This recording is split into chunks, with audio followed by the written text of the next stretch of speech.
Bonsoir Yann Roubert. Bonsoir. Merci d'être avec nous sur BFM Lyon, de nous accorder votre première interview depuis l'annonce il y a 2 semaines du départ de Xavier Garbajosa. Vous officialisez aujourd'hui l'arrivée de Fabien Gegenbacher au poste de directeur sportif. Pourquoi lui ? Parce que, ravi d'être avec vous déjà, et Fabien, parce que, a priori, c'est celui qui a le mieux compris le contexte lyonnais dans lequel on était. Le fait qu'il ait joué au Loup Rugby, évidemment, un petit plus. Ça ne remplace pas les compétences, mais à compétences égales, c'est un plus d'avoir porté ce maillot. Le fait qu'il ait un parcours très rhône-alpin et une vraie connaissance du contexte local, de la formation qui se fait dans la région, c'est un plus. Donc on est ravis d'avoir eu des candidatures du monde entier, d'avoir eu des noms prestigieux qui sont impliqués dans ce processus de recrutement. Mais Fabien est celui qui cochait le plus de cases et avec qui on a envie d'avancer, parce que je suis convaincu qu'on a de belles choses à faire et qui va pouvoir répondre à nos attentes, à savoir continuer à faire progresser ce club, porter nos ambitions et puis on l'espère nous amener de belles victoires et des titres. Parce qu'il connaît très bien la région, on va le préciser peut-être, mais il était à Grenoble encore cette saison, il est originaire de la Savoie, il est né à Albertville, donc c'est un peu le local de l'étape qui va s'adapter parfaitement au Loup Rugby. Vous évoquiez les candidatures, il y a eu beaucoup de noms qui ont circulé. Il y a eu le nom de Gonzalo Quesada, de Michael Cheika, d'Eddie Jones. Vous les avez rencontrés aussi. Comment ça s'est passé ces 2 semaines ? On a vu pas mal de monde, effectivement. C'est vrai que c'est valorisant pour le Loup Rugby que les plus grands noms du rugby mondial s'intéressent à notre projet et que certains aient envie de nous rejoindre. Donc oui, il y a eu un process de recrutement, évidemment, pour aboutir à une shortlist et pour aboutir au choix de Fabien, parce que, encore une fois, c'est sans doute celui qui peut nous apporter le cadre le plus adapté à ce qu'on a envie de faire ensemble, et puis un mélange d'exigence, d'efficacité, de cohésion, de sérénité qui doit nous faire du bien. Comment va s'organiser le staff du Loup cette saison avec Fabien Gegenbacher qui vient en tant que directeur sportif? Xavier Garbajosa était le manager sportif. L'organisation va être différente du coup ? Alors, Fabien va pouvoir s'appuyer sur les entraîneurs adjoints qui seront toujours là, à savoir Didier Besse pour la mêlée, Julien Poricelli pour les avants et pour la touche, Conny Basson pour la défense et Ibi Zondag qui nous rejoint pour le mouvement général, les 3/4 et l'attaque.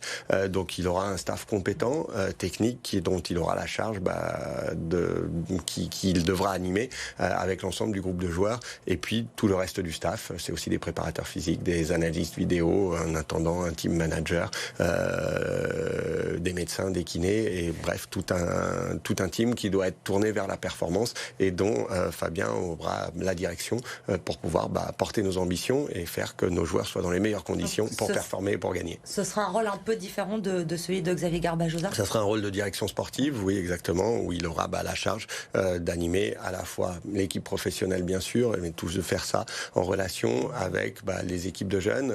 Il a porté ça à Grenoble aussi avec un certain succès, parce qu'on a vu que les jeunes Grenoblois marchaient très bien, et on en voit certains avec l'équipe de France des moins de 20 ans qui sont passés entre ses mains. Donc on souhaite évidemment le même succès, cette même cohésion au sein du Loup Rugby, à un niveau, on l'espère, bien plus haut, en top 14, parce qu'on a fini 3e, c'est bien, on aimerait faire encore mieux.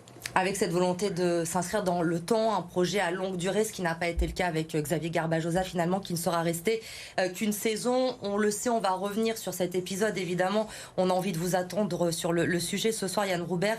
Il y a eu des tensions, on le sait, entre lui et les joueurs. Les cadres de l'équipe sont venus vous voir d'ailleurs avant la fin de la saison pour vous demander son départ. Vous n'aviez pas le choix finalement de vous séparer de Xavier Garbajosa ? Alors la vie d'un club, c'est évidemment pas un long fleuve tranquille, et je veux donner tout le crédit à Xavier, tout le crédit qu'il mérite, notamment dans l'accomplissement de la belle saison qu'on a fait. Elle s'est évidemment terminée sur une frustration, sur une défaite cruel en quart de finale qui nous a fait mal à tous évidemment. Ça ne doit pas enlever le mérite de Xavier d'avoir contribué en tant que manager là-dessus. Après, c'est vrai qu'on a sans doute parfois eu des hauts et des bas, manqué un peu de constance, parfois manqué un peu de sérénité, de cohésion.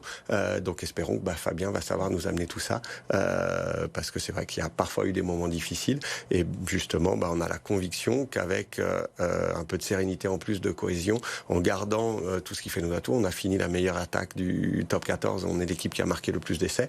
Il faudrait que ça, on le garde et puis qu'on devienne aussi la meilleure défense pour pouvoir aller plus loin et continuer à avancer. Il y avait beaucoup d'attentes et d'appréhension, évidemment, après l'ère Pierre Mignoni, le choix de Xavier Garbajosa avec le recul.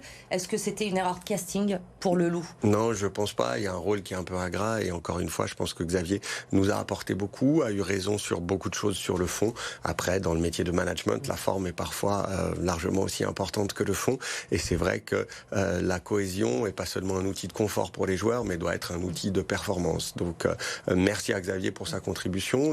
Son choix a été clairement assumé et même revendiqué parce qu'il a toutes les qualités pour être un grand technicien, un grand entraîneur. Il sera plus notre manager pour la saison prochaine, mais évidemment qu'on se souhaite bon vent pour la suite et qu'on espère qu'avec Fabien en tant que directeur sportif, on va continuer cette progression du club qui a été attaquée. Évidemment, Pierre a apporté sa pierre à l'édifice pendant les 7 années qu'il a passé chez nous. Xavier pendant 1 an. Avant, il y avait eu Tim Lane et Olivier Azam pour en tout cas, depuis que je suis là.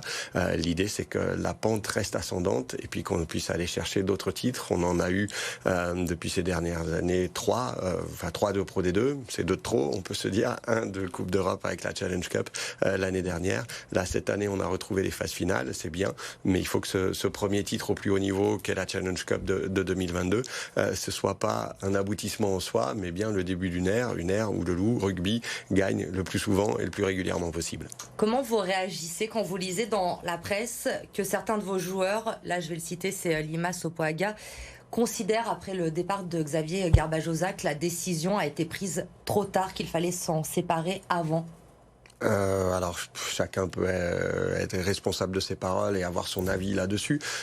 Non, je pense que on a malgré tout fait une bonne saison, qu'effectivement il fallait qu'on ait des changements pour retrouver de la sérénité, de la cohésion et du coup de l'efficacité à long terme, parce qu'évidemment que sans cette adhésion qu'on peut avoir au projet global et au manager, c'est difficile de s'inscrire dans la durée et dans le long terme.